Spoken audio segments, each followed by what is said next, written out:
Hi everyone, this is Mr. S here to talk to you about vehicle refrigeration systems. This is the second video in a two-part series about transportation HVAC systems. Now I know what you're all thinking. Why?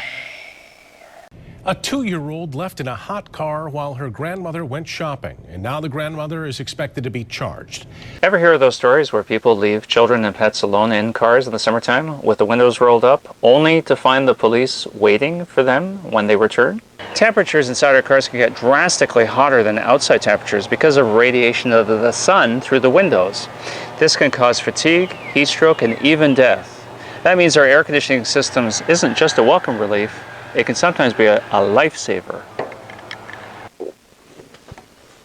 Our AC systems do 4 different things. It cools the air, it cleans the air, it circulates the air, and it dehumidifies the air. That means it removes the moisture. Let me show you how it works. What are you doing in my freezer? In my last video, I explained how hot coolant from the engine makes its way to a small heater core located in the dash. The blower motor behind it forces air through it, and we control where that air ends up, the windshield, our feet, the vents. That's convection 101. But what if we were to put something cold through this, making all of this cold?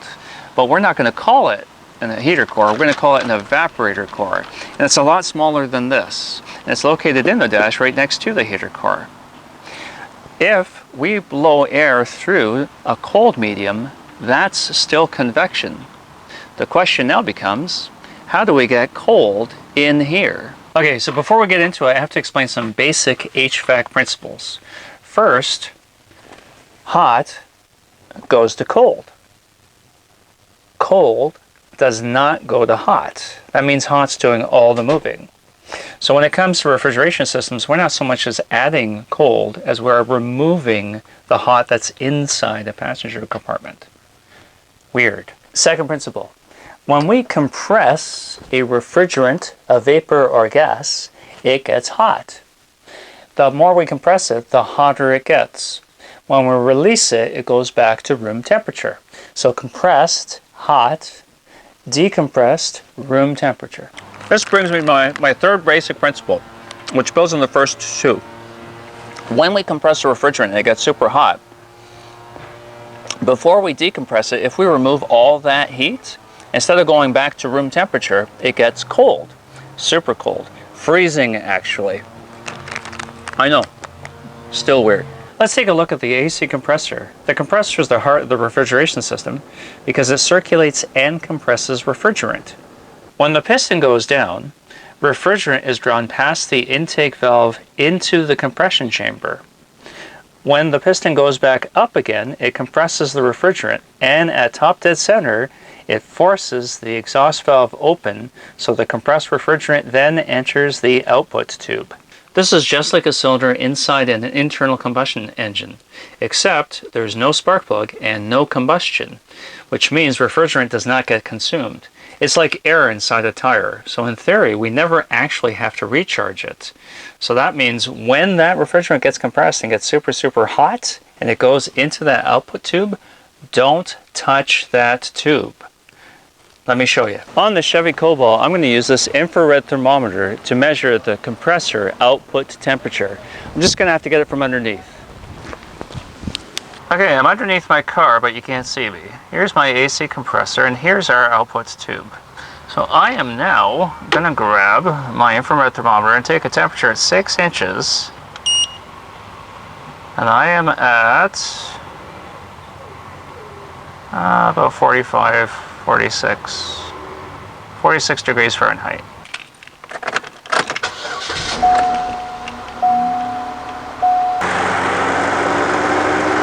Okay, I ran it for about a minute, so we're going to take another reading. Okay, here is our compressor output tube.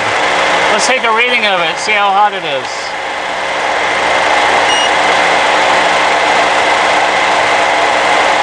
About 125, 126 degrees. Once the refrigerant is compressed, we need it to stay compressed, even after it's left the compressor and enters the output tube. You're probably wondering how we do that. Simple. We put a cork at the end of the output tube. but we're not going to call it a cork. We're going to call it an orifice tube or a thermostatic expansion valve. And this is what it looks like. This is an orifice tube. So the purpose of the orifice tube or the thermostatic expansion valve is to create a restriction in refrigerant flow, and this causes an excess of pressure buildup on this side of that block.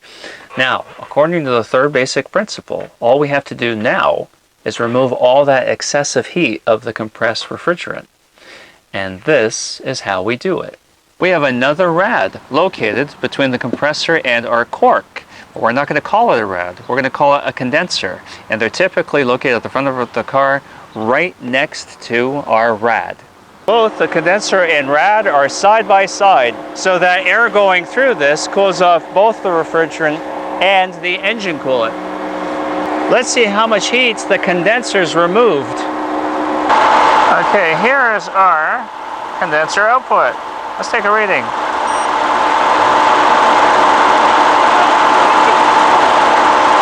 -94 degrees.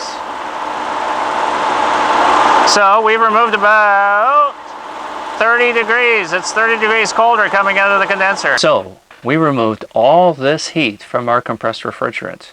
All we have to do now is decompress it so that it gets cold. How do you think we do it? Simple.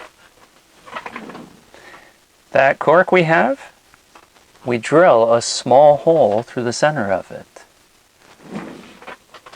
Let's say this orifice tube or thermostatic expansion valve is actually located in the center of this tube. Now remember, there's a small hole drilled through the center of it. So I've got anywhere from 200 to 300 pounds of pressure, PSI, of refrigerant on this side of this cork. And with that little hole, I can bleed off anywhere between 30 to 40 PSI pressure on this side. Now it's still under pressure, but nothing like on this side, which is the high side. What that will do is it will freeze. Because of all that removed heat, I'm talking sub-zero, freezing. We could preserve meat. And in the summertime, hallelujah. So according to our vent thermometer, we're at about 60 degrees Fahrenheit, which is about 30 degrees colder than it is outside. Beautiful. So in order to create cool, we have two different types of heat exchanges going on. One in our dash and another one at the front of our car. So if you want it to be colder inside your vehicles, make sure that there's no leaves, bug guts, or any kinds of garbage restricting airflow through the front of your condenser. Clean that all out. Grab a garden hose and wash it off too. Also, make sure that your cabin air filter isn't clogged. If it's old and needs to be changed, go for it. Or if you can clean it out, go for that too.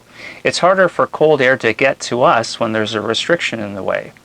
Lastly, be sure to hit your air recirculate button on your dash console.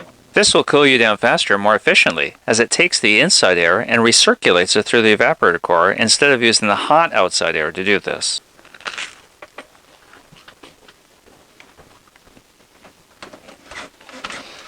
I hope you learned something about the vehicle refrigeration system. Household refrigeration works exactly the same way. The hotter it gets, the more our AC system keeps us comfortable and happy. Without it, we be toast.